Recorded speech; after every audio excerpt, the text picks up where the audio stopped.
I'm Gaynor from FitFish, and in this video I will be speaking about why I love calories but don't count them.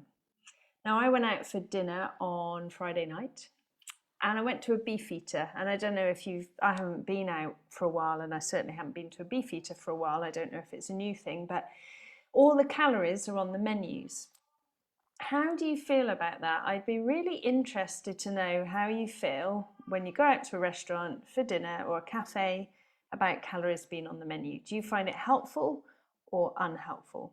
I know for me, I didn't want to see them. I wasn't interested in them, and I didn't want them to sway my decision. So I kind of completely tried not to look at them. And I just wondered how you feel about that. How does it make you feel? Does it make you feel bad if you choose something that's not the lowest thing on the menu? Does it influence your decision in a good way? Does it influence your decision in a bad way?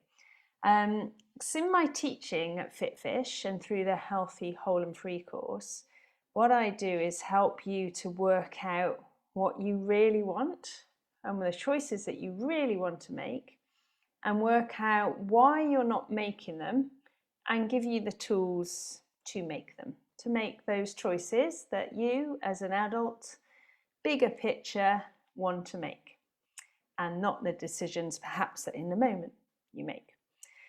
But the thing is, God could have made us to self-renew, to not need to take in food, to just get everything that we need from ourselves in our body. That's completely possible. Or he could have made food so that it was like pellets, or maybe we just eat leaves, or we just pick up these pellets around the place and that would be everything we needed. But he didn't. He made food, and all kinds of different foods. And I believe that he made it for nourishment, for nutrition, for replenishment, because sometimes we can't eat when we need it, but afterwards we replenish, for enjoyment, and for energy. And I think those are the reasons why God gave us food. And calories, of course, come into that. Foods that don't have calories and don't have nutrition and aren't enjoyable don't offer anything. So when you see sometimes these kind of 0-calorie noodles or 0-calorie pasta, something like that, you have to think really what's the point? Because if they're not bringing anything to the table, what's the point? Surely they kind of lead you down a strange road where you're trying to fill yourself up with things that aren't good for you at all. And it can lead to quite skewed and imbalanced eating. And the same goes for calorie controlled diets. And I will put in a caveat here. I know sometimes for medical reasons, you might need to lose weight for an operation. You might need to lose weight really quickly. And a medic has advised you to stick to a certain diet in order to do that quickly. But in the main, calorie controlled diets, I believe, are put in a bit of a sticking plaster over what's really going on underneath, because we end up using calories, so on the menu for example, as an indicator of what's healthy. And of course that's not true. If you want to become more healthy and balanced, looking at the calorie content of food isn't going to help you. It's just not what calories are or what calories aren't. And on a menu, it might steer you in the wrong direction. It might lead you to eat something you don't really want, eating it for the sake of it, or eating because you think you should eat it. And that leads to problems in itself and doesn't lead to freedom and balance. Or it might steer you towards choices that aren't as good for you. Because actually, believe it or not, some healthy, nutritious foods that are brilliant for you are higher in calories than those that aren't.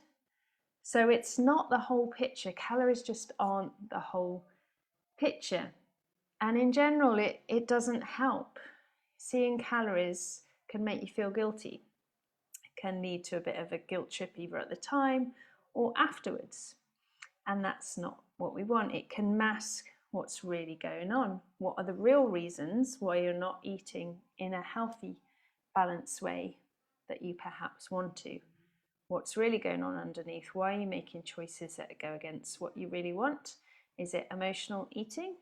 Is it self-sabotage? Is it just habits that have become what you do and you don't really know how to break them? And that's really what's important, is working out all those things. I remember when I was on a well-known diet plan that butternut squash was counted as 0 points. And so I really overdosed on butternut squash in that period of my life. I used it as pasta, I could kind of spiralize it. I used it as mash. I used it as the equivalent of chips and wedges.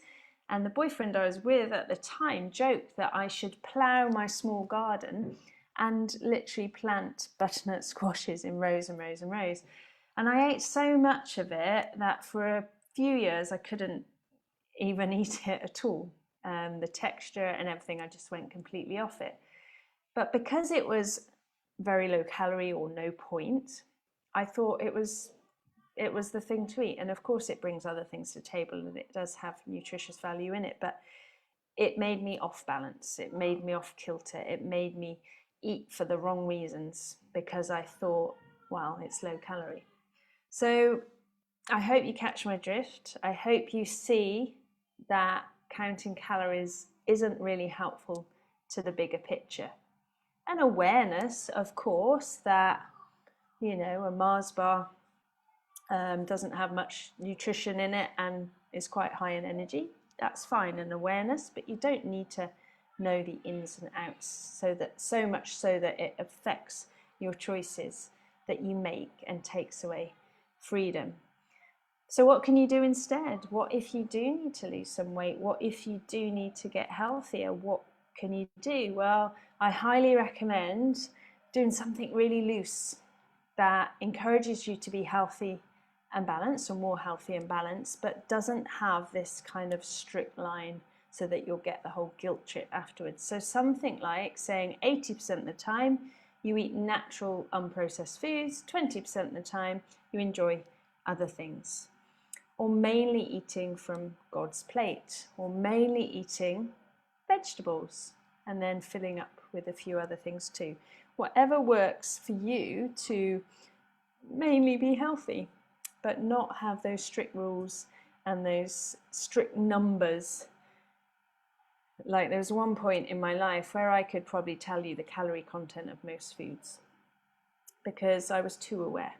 So it's that fine balance of being too aware and having some freedom. So I encourage you to find another measure that you can measure if you're taking steps in a healthy direction, rather than counting calories, counting numbers on the scales, whatever it may be. How can you measure that actually you're getting a bit more of a healthy balance in body, spirit and soul, and food doesn't have so much power over you? If you'd like to find out a bit more, if you'd like my help with some of this, then I'd love to have you on the next Healthy, Whole and Free course.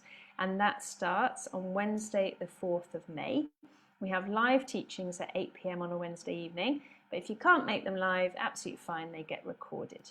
And it's a 12-week program where I stick very close with you. You get daily emails, Bible passage, access to a portal full of lots of helpful information, and you get the support of a group as well.